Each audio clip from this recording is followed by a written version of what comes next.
Hi all, എല്ലാവർക്കും നമസ്കാരം. അറിവിന്റെ പേടകത്തിലേക്ക് എല്ലാവർക്കും സ്വാഗതം. അടുത്ത ചോദ്യം, തന്നിരിക്കുന്ന പ്രസ്താവനകൾ വിലയിരുത്തുക, ശരിയായവ തിരഞ്ഞെടുക്കുക. തന്നിരിക്കുന്ന പ്രസ്താവന ശരിയായവ തിരഞ്ഞെടുക്കുക. വേഗം നോക്കിക്കോളൂ. അമേരിക്കൻ ഭരണഘടന നിലവിൽ വന്ന വർഷം 1789. ശരിയില്ലേ? ശരിയാണ്. ലോകത്തിൽ ഏറ്റവും വലിയ ലിഖിത ഭരണഘടനയുള്ള രാജ്യമാണ് ഏത്? അമേരിക്ക. ഏറ്റവും വലിയ രാജ്യമല്ല, ഏറ്റവും ചെറിയത് അല്ലെ, ഏറ്റവും ചെറിയ ലിഖിത ഭരണഘടനയാണ്. വലിയ ഭരണഘടനയല്ല, ചെറുത്.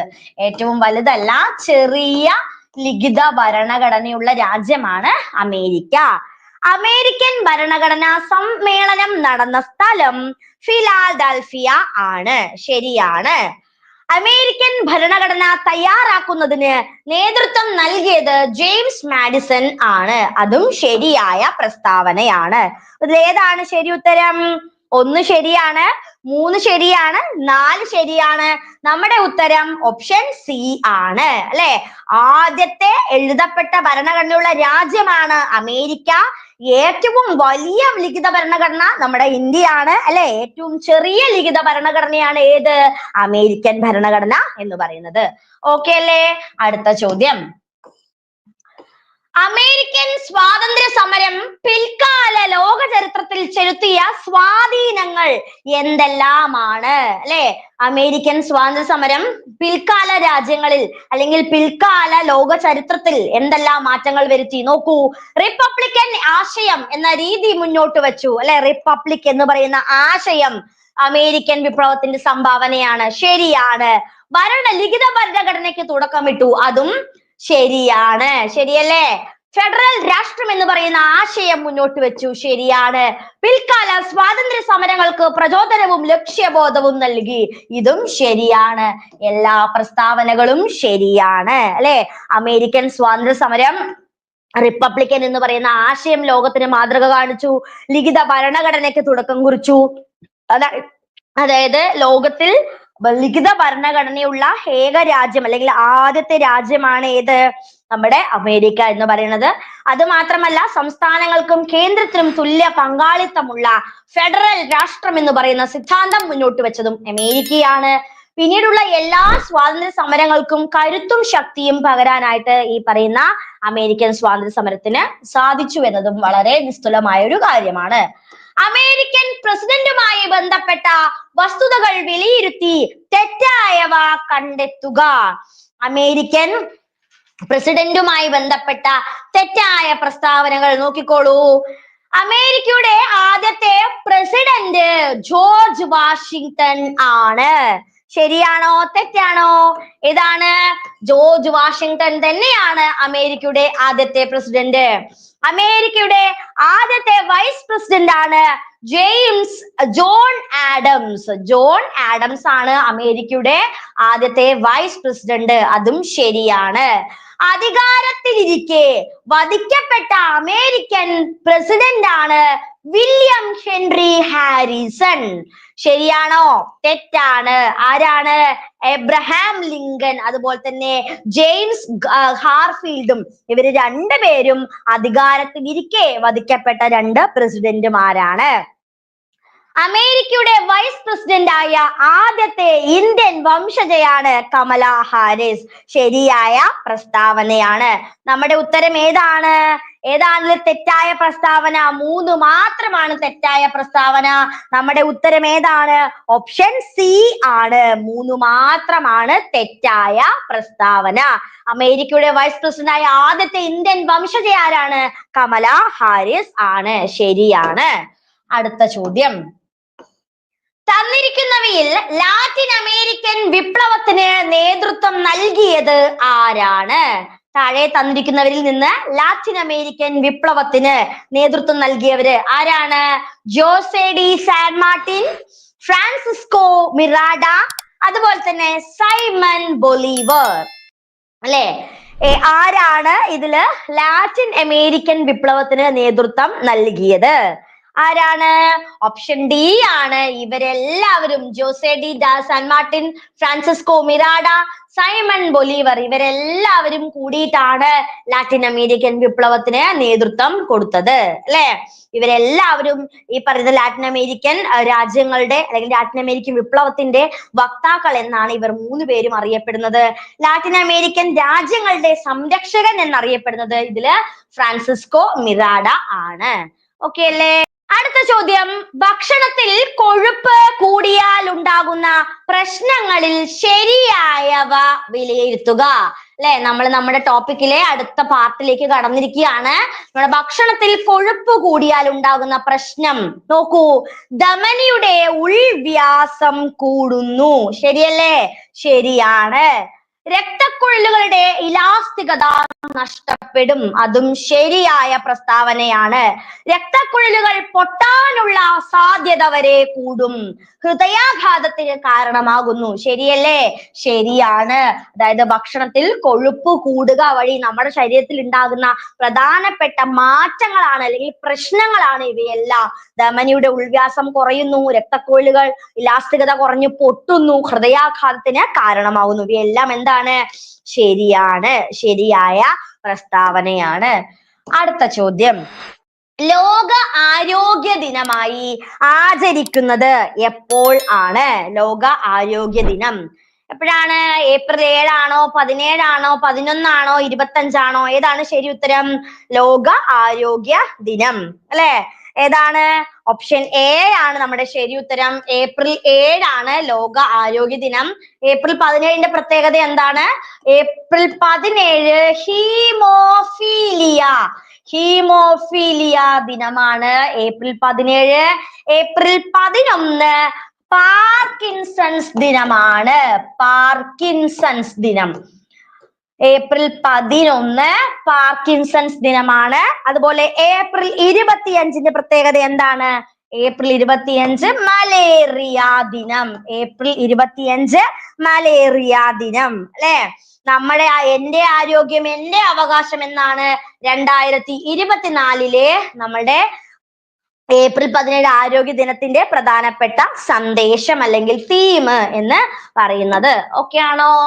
അടുത്ത ചോദ്യം, ചുവടെ കൊടുത്തിരിക്കുന്ന വസ്തുതകൾ പരിശോധിച്ച് തെറ്റായവ തിരഞ്ഞെടുക്കുക. നോക്കൂ, വ്യക്തിയുടെ ശാരീരികവും മാനസികവും സാമൂഹികവുമായ സമ്പൂർണ്ണ സുസ്ഥിതിയാണ് ആരോഗ്യം. ശരിയല്ലേ?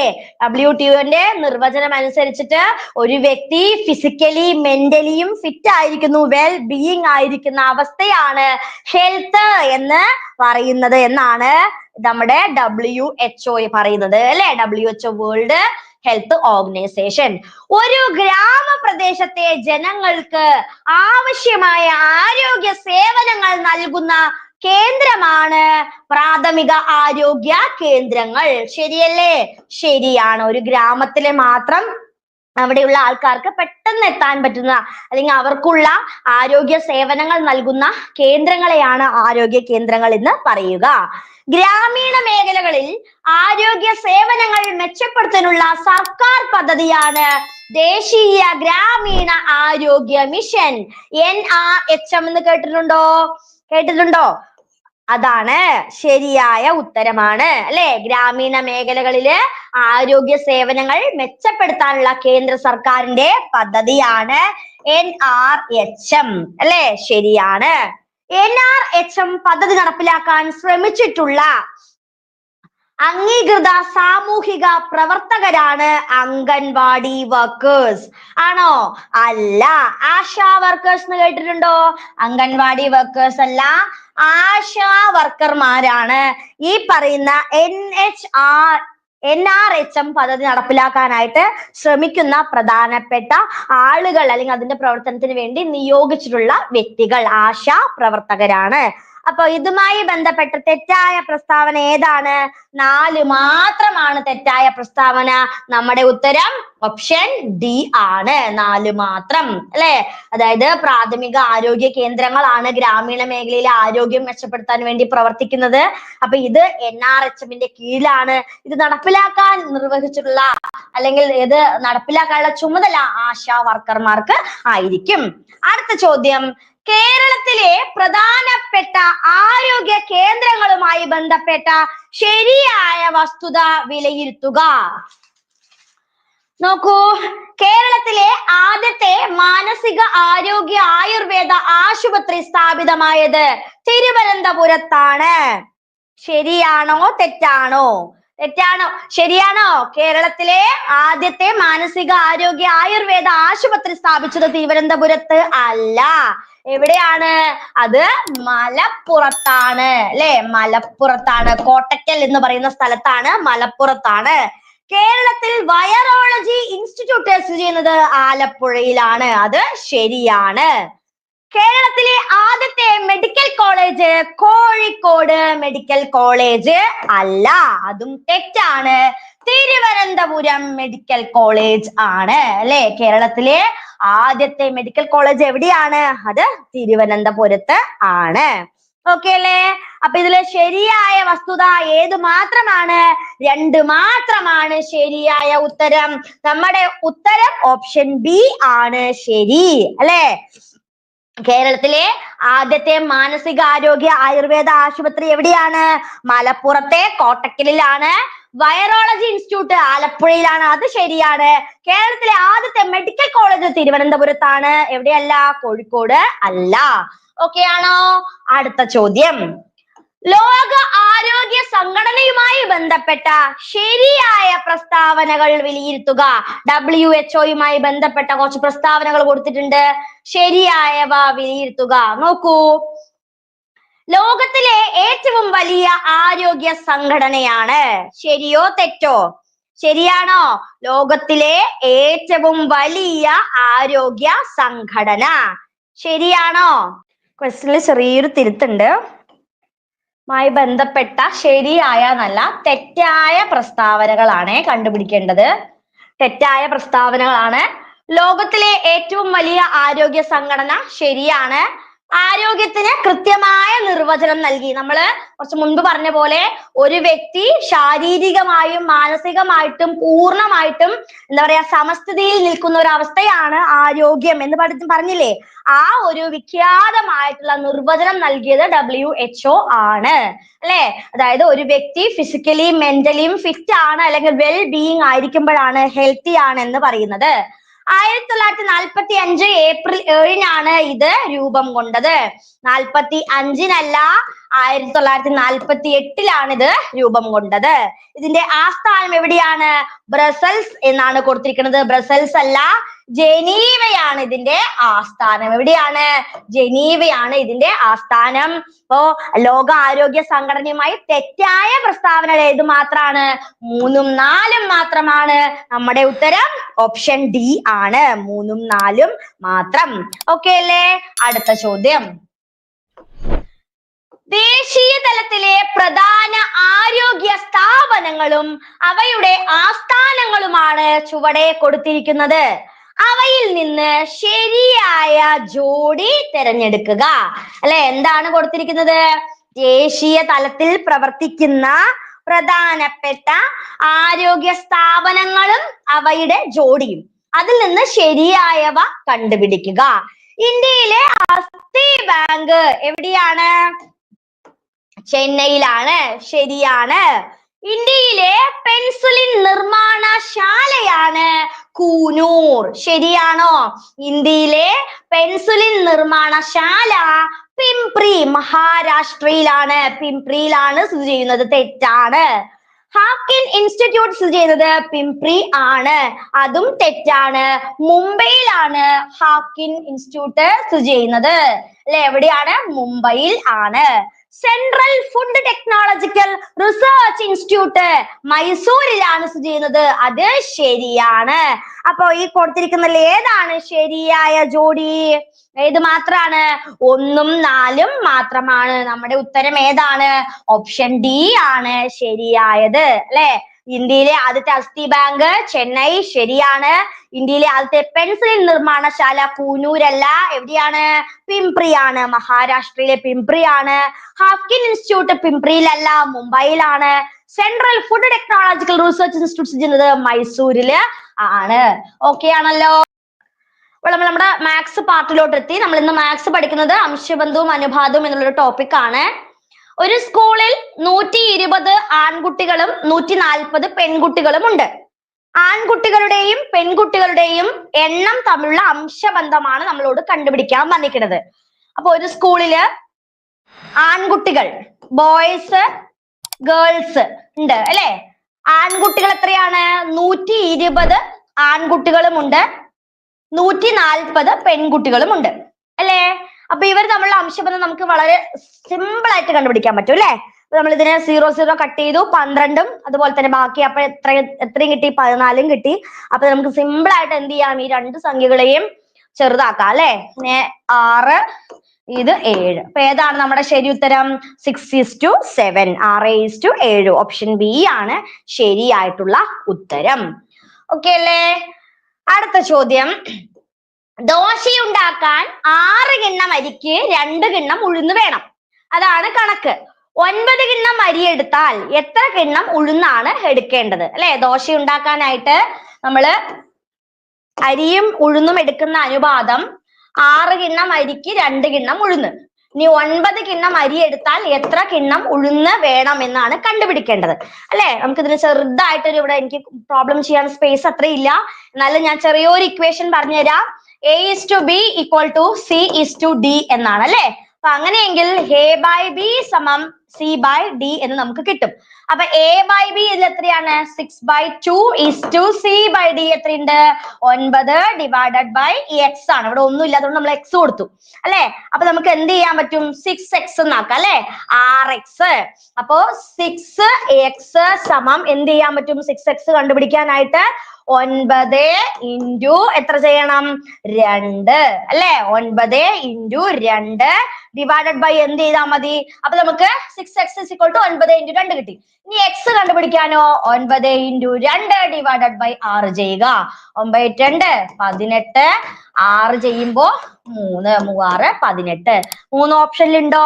ഓപ്ഷനിലുണ്ട്. ഓപ്ഷൻ എ ആണ് നമ്മുടെ ശരിയായ ഉത്തരം. 3 ആണ്. ഓക്കെ അല്ലേ.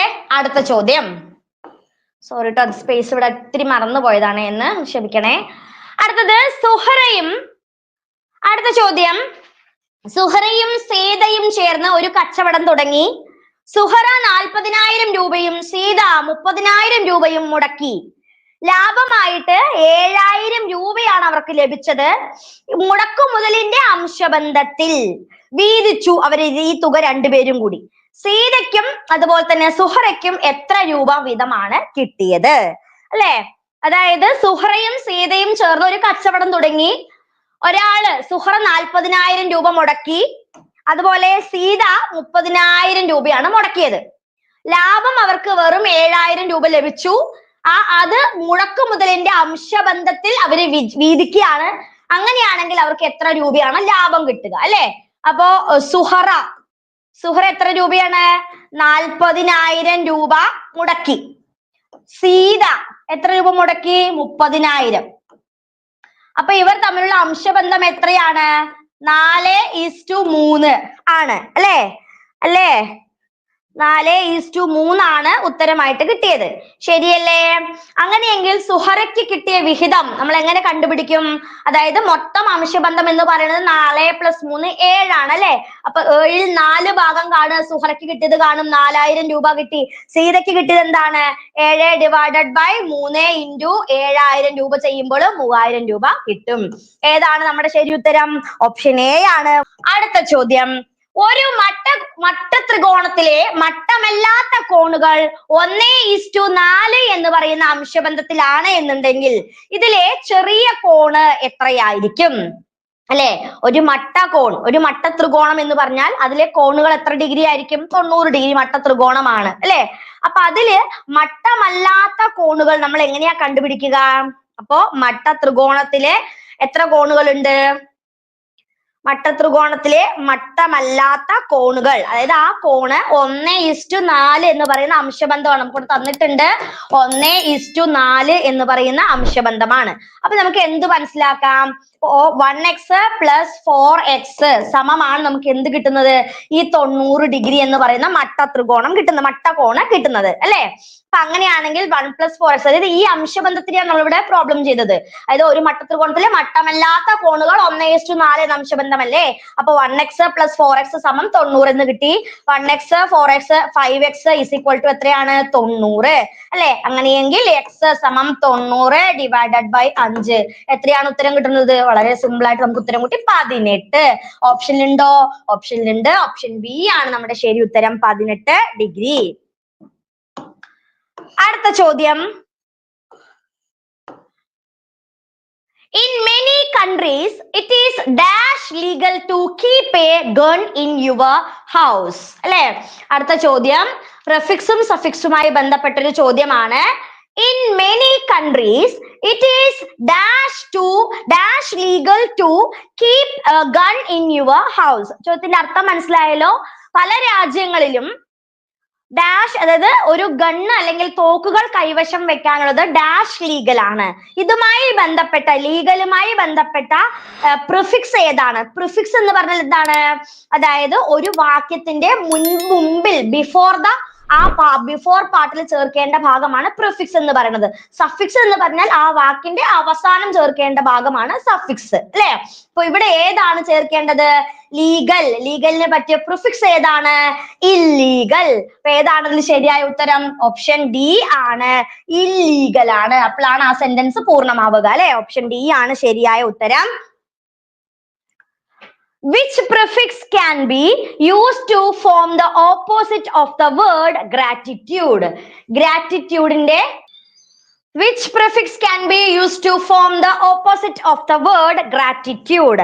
Gratitude-ന്റെ ഓപ്പോസിറ്റ് ആയിട്ട് പറയുന്ന വേർഡ് ഏതാണ്? നമ്മള് gratitude എന്ന് പറയും, disgratitude എന്ന് പറയോ, misgratitude എന്ന് പറയോ? ഏതാ പറയാ? ഗ്രാറ്റിറ്റ്യൂഡിന്റെ ഓപ്പോസിറ്റ് ഏതാണ്? ഇൻഗ്രാറ്റിറ്റ്യൂഡ് ആണ്. ഇൻഗ്രാറ്റിറ്റ്യൂഡ്. ഓപ്ഷൻ ഡി ആണ് നമ്മുടെ ശരി ഉത്തരം. Find the opposite adding suffix of tidy. ടൈഡിക്ക് പറ്റിയ സഫിക്സ് ഏതാണ്? ഏത് വേർഡ് ആണ് ഇവിടെ നമ്മൾ ഉപയോഗിക്കുന്നത്?